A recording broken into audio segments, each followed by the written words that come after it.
बहुत समय पहले की बात है। एक जंगल में एक चिड़िया रहती थी। वो चिड़िया बहुत ही प्यारी और अच्छी थी, लेकिन उस चिड़िया की एक अजीब सी आदत थी।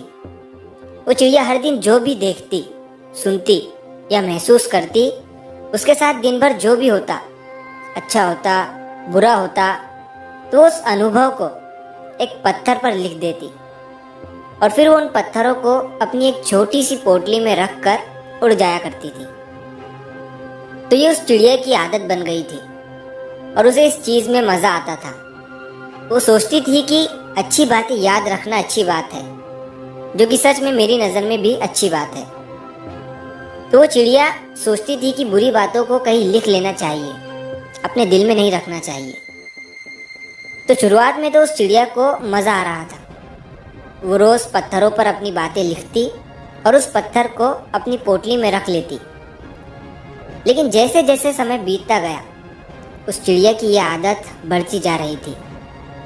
हर दिन पत्थर जमा करने की वजह से उस चिड़िया की पोटली में बहुत सारे पत्थर जमा हो गए थे और इसकी वजह से उस चिड़िया को उड़ने में दिक्कत आने लगी थी और उसकी उड़ान कम होती जा रही थी। उसने ध्यान नहीं दिया कि पत्थरों का भार उसके शरीर पर बढ़ रहा था। उसकी यह आदत धीरे धीरे उसे शारीरिक और मानसिक रूप से थका रही थी। तो कुछ दिनों के बाद उस चिड़िया का चल पाना भी मुश्किल हो गया था और एक दिन ऐसा आया कि वो चिड़िया उसी पत्थरों के बोझ तले दबकर मर गई। वो चिड़िया जिन पत्थरों को ये सोचकर जमा कर रही थी कि बुरे वक्त में वो अपनी लिखी हुई यादों को याद करके संभल जाएंगी, उन्हीं यादों ने उसकी जान ले ली थी।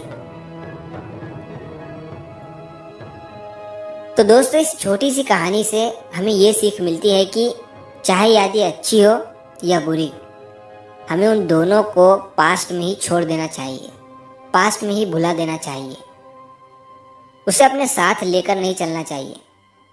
इस कहानी में तो चिड़िया की उस आदत को पत्थरों के थ्रू हमें बताया गया है, लेकिन असल जिंदगी में कुछ लोगों की यह आदत होती है कि वो उन यादों को, उन बुरी बातों को, उन अच्छी बातों को अपने दिल या दिमाग में ही रखे रहते हैं और प्रेजेंट में जीने की बजाय पास्ट में ही जीते हैं। अगर हम उन चीज़ों को छोड़कर आगे नहीं बढ़ेंगे तो वह हमारे अंदर ही बोझ की तरह जमा होते रहेंगे और हमारी शांति और खुशियों को छीन लेंगे और हमें अंदर ही अंदर खा जाएंगे। तो जो हो गया है उसे वही छोड़ दो, चाहे अच्छा हो या बुरा, और प्रेजेंट में जीना शुरू करो, क्योंकि बीते कल को बदलना संभव नहीं है, लेकिन हम अपने आज के सफ़र को बेहतर बना सकते हैं। नई चीज़ों को एक्सपीरियंस करो, नए कदम बढ़ाओ और ज़िंदगी में कुछ बड़ा और अच्छा करो। तो अगर आप इस कहानी को और भी लोगों तक पहुंचाना चाहते हो तो इस वीडियो को लाइक करिए, ताकि YouTube इस वीडियो को और भी लोगों तक पहुंचाए। और अगर कहानी अच्छी लगी हो तो हमारे चैनल को सब्सक्राइब ज़रूर करिए। मिलता हूँ मैं अगली बार इसी तरह की कहानी के साथ। तो सब्र करो, शुक्र करो और ज़िंदगी में आगे बढ़ो।